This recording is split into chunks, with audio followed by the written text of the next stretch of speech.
Hello आप सभी को, आई होप कैसे हैं, मस्त हैं, स्वस्थ हैं। तो चलिए बिना किसी देरी के शुरू करते हैं। थोड़ा सा आज वीडियो सीरियस होगा क्योंकि बहुत सीरियस बातें हो रही हैं, बहुत इमोशनल ड्रामा हो रहा है। एंड जितना रोया धोया जा रहा है ना, टरू वालों, सब सिर्फ तुम्हारे लिए है क्योंकि अंधभक्ति में आप लीन हो, सारी दुनिया नहीं है ना। तो कुछ बस पॉइंट टू पॉइंट बातें करेंगे, कोई मजाक नहीं, कोई जोक नहीं। और आप लोग बताइएगा इसमें कितनी सच्चाई है, क्या मैं बोल रही हूँ वो सही है या नहीं।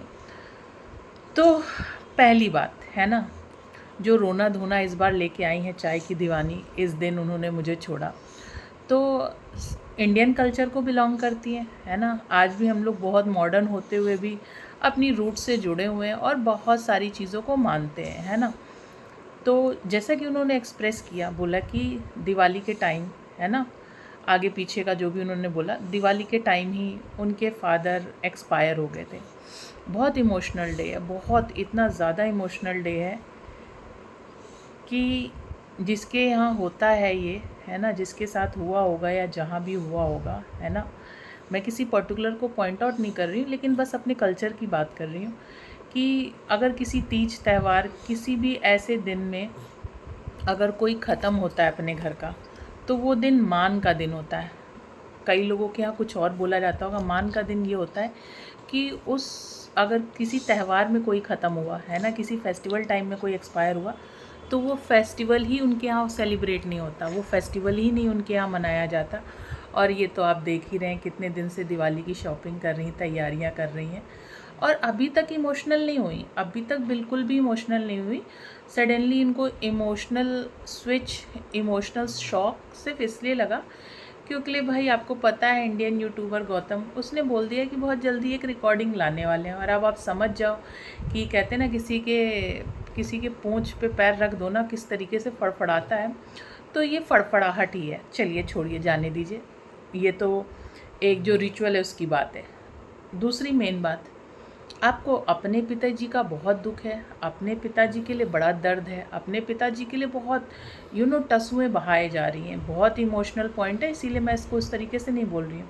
आपको अपने फादर के लिए तो बहुत बुरा लग रहा है ना, अपने फादर के फीलिंग्स, इमोशंस, वॉट एवर आप बता रहे, उसके लिए तो आप बहुत, मतलब हम भी आपके साथ जुड़े, ऐसा नहीं है। किसी आपकी तरह नहीं है ना कि किसी और के फादर, आपके घर से ही किसी ने किसी और के फादर का डेथ प्रूफ तक निकलवा लिया था, है ना, बुज़ुर्ग महिला को रुलाया था, तब नहीं ये आपका ये इमोशनल निकल के आया, तब नहीं आपने बोला। ऐसे तो आप कोई मौका नहीं छोड़ते हो अपनी खुद की बहन को नीचा दिखाने के, तब नहीं लगा कि यार यहाँ मत बोलो, ये थोड़ा सा टची पॉइंट है, वहाँ नहीं लगा। लेकिन कोई चीज़ अगर अपने लिए आती है तो रुको मेरे टरू वालों, तुम लोगों को यहीं रहना है ना। गलती से भी कोई रिकॉर्डिंग सुन के ना भड़क मत जाना, तो इसलिए मैं पहले ही समा बांध दे रही हूँ।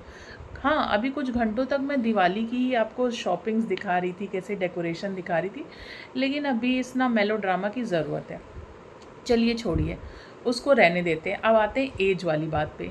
एक बार याद है सभी को कि इन्होंने क्या वीडियो बनाई थी, माई रियल एज इज़ 40, है ना।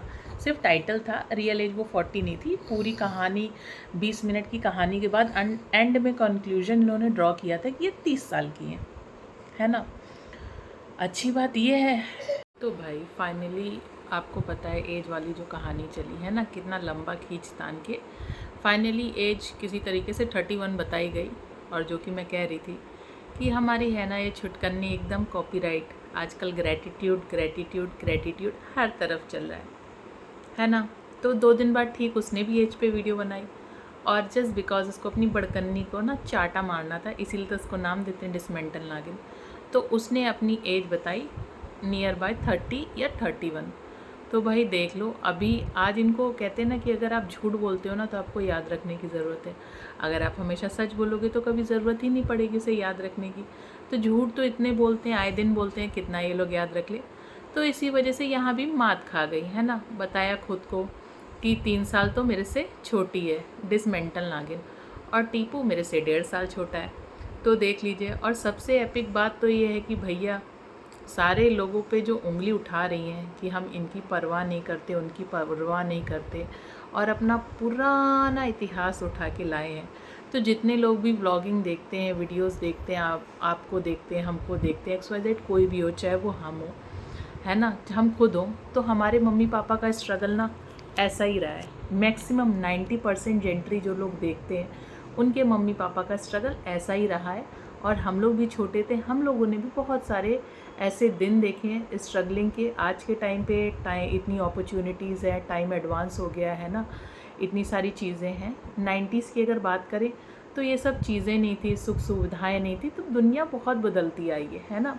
स्ट्रगल हर किसी ने देखा है, लेकिन आप जिस तरीके से स्ट्रगल का बयान कर रही हैं, आंसू आ गए। अरे भाई मैं सीरियस हूँ, आंसू आ गए। क्योंकि जो इंसान अभी बात कर रहा है ना अपने पिता और मामा जी को लेके, लोगों को इमोशनल फील करा रहा है, और एट अ सडन है। अगर आप इंस्टाग्राम पे इनको देखते हैं या कहीं पे भी देखते हैं तो आपको दिखाई देगा, अरे इंस्टाग्राम पे तो भैया हद कर रखी है।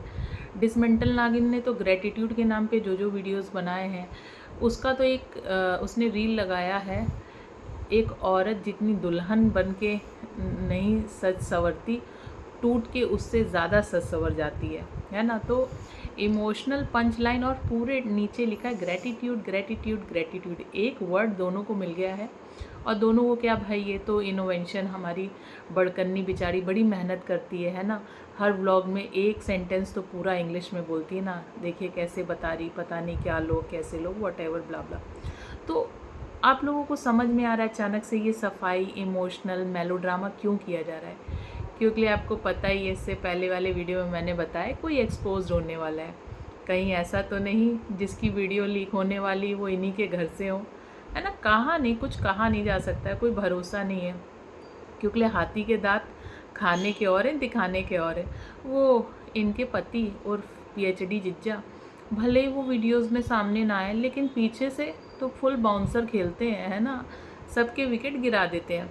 खैर, एज वाली बात को किनारे कर देते हैं। आपकी क्या राय है कमेंट सेक्शन में बताइएगा, कुछ चीज़ें आपके लिए छोड़ देते हैं। दूसरी बात बोली, जो आप डॉक्यूमेंटेड देखते हैं, कई बार बताया भी है, जो इनकी रियल एज है ना, ये 86 बॉर्न है। और ये क्या बता रही, इनकी मम्मी की शादी कब हुई, 1990 में।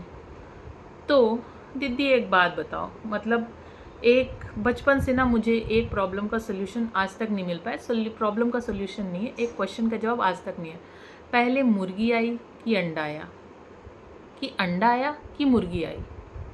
बूझो तो जाने, बताओ। क्योंकि जो आप बात बोल रही हैं, अगर 86 बॉर्न आप हैं और 1990 में आपकी माता जी की शादी हुई, तब से आपने स्ट्रगल देखा है जो आप बयां कर रही, हम कुछ भी नहीं कह रहे। तो क्या आप अपनी माँ को, खैर छोड़ो, हम इनके लेवल पे नहीं आ सकते, है ना, इनकी तरह बातें नहीं कर सकते। कल तक टीपू कहता था कि हमारा कोई रिश्तेदार नहीं, है ना, जितने हमारे आस पड़ोसी हैं, है ना, क्योंकि उसको तो बारात लेके जानी है तो उसका तो भांडा वहीं फूट जाएगा। तो पहले से ही अपने वैसे भी वो अपने ससुराल पक्ष वालों से काफ़ी फ़िदा है, 6 तरीके के पकवान खिला देते हैं, इतना आवभगत होता है। और यहाँ पे तो स्पेशल ओकेज़न में दही और पीले चावल ही हो जाते हैं, है ना।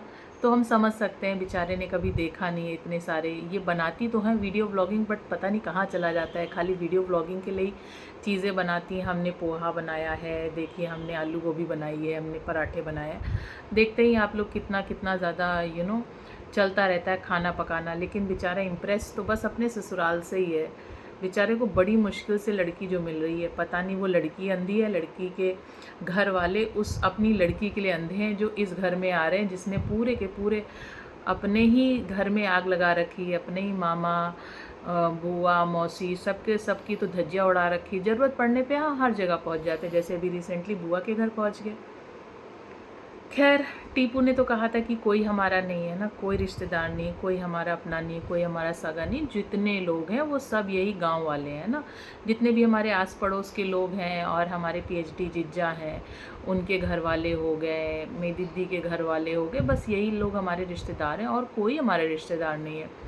लेकिन आज अचानक से देख लो, गंगा कहाँ से बह रही है, उल्टी धारा बह रही है। आज सबको गिनाया जा रहा है। किसी ने पैसे से मदद करी, किसी ने भावनाओं से मदद करी, किसी ने इमोशन से मदद करी, तो किसी ने सिलेंडर भरा के मदद करी। हमारे गांव में ना, हमारे ही घर, हम उस टाइम पे भी ना बड़ा स्ट्रगल कर रहे थे, लेकिन फिर भी हमारे ही घर में ना सबसे बड़ी सुख सुविधा आई, गैस सिलेंडर आया, है ना। लेकिन हम बहुत स्ट्रगल कर रहे थे। पूरे गांव वाले स्ट्रगल नहीं कर रहे थे, उनके घर में नहीं था, मेरे घर में गैस सिलेंडर आ गया ना, हम फिर भी स्ट्रगल कर रहे थे। क्या बोलूँ मैं उनके लिए, जो मेरे लिए। मैं उनको नहीं कह रही, रिएक्शन चैनल वाले को, ना उनको बिल्कुल नहीं कह रही। मैं लोगों को देखती हूँ, सब कुछ तो है, भगवान ने सब कुछ दिया है, बाय गॉड भगवान ने तो सब कुछ दिया है, तुमको नहीं दिया है। तुम्हारे पास भी तो बहुत कुछ है, लेकिन आगे तुम बढ़ना ही नहीं चाहती हो, है ना, वही घिसी पिटी ज़िंदगी। अरे छोड़ो, जाने दो। हाँ, मैं जो एक बात बोलते बोलते रह गई, ऐसे ही होता है जब इन लोग के बारे में ज़्यादा सोचो ना तो दिमाग अपना ही हिल जाता है। आगे क्या ही बोले, बहुत इमोशनल है, बहुत दुखी है और बहुत शौक वाला दिन है ना। एक ही बैक टू बैक दो झटके मिल गए तो बहुत दुख भरा दिन है। तब भी इंस्टाग्राम में सिर्फ अपने वो सारे फ़ोटोज़ अपलोड हो रहे हैं जो इनके करवा चौथ की साड़ियों में इन्होंने जो कर रखा था मिरर के सामने, बड़े अच्छे अच्छे गानों के साथ लग रहे हैं। फिर करवा चौथ में एक सूट पहना था जो इनकी होने वाली भाभी के घर से आया था। बड़ी रोमांटिक वीडियोज़ लगा रही हैं, है ना।